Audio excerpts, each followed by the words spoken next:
Welcome back to Today's Farm Life. I'm Doug Cunningham. I recently had the pleasure of talking with Austin and Kardel Miiler, a couple of young producers that I would call entrepreneurs, as they are working on the family farm, helping their dad and working towards the progression of that family farm into the next generation.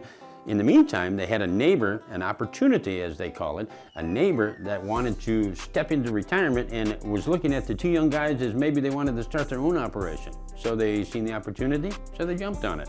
Here's their story. It's been, well, we grew up on the farm and we wanted to get back to it.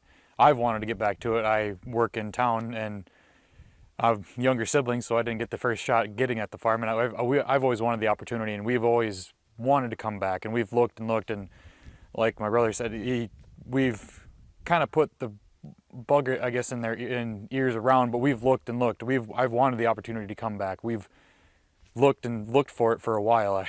And of just because Dad wants to see it and Grandpa wanted to see it, and of both of us continuing the farm and bringing it and keep going and keeping it going, and wanted to see the grandkids back into the farm and keep the farm going and see the young people back staying in the farm. Although they did receive a lot of encouragement from the entire family and a lot of guidance from their dad, taking that huge leap of faith was ultimately their decision. It was us that really sat down and said, all right, this opportunity's come to us. What do we want to do with it? I mean, we were approached by the 1st of January of 2020, and by, I'd say easily by the middle to the end of January, we had our decision made that we're going to get this figured out, we're going to start working on it. According to both of the Miiler brothers, there are a number of opportunities for young producers. You just need to find the right person willing to help. That's the key. And although transitions to a next generation or a new operation can be tricky, both parties need to be patient with that transition. Yeah, he started out with us with that 200, and then we discussed, okay, you know, next year maybe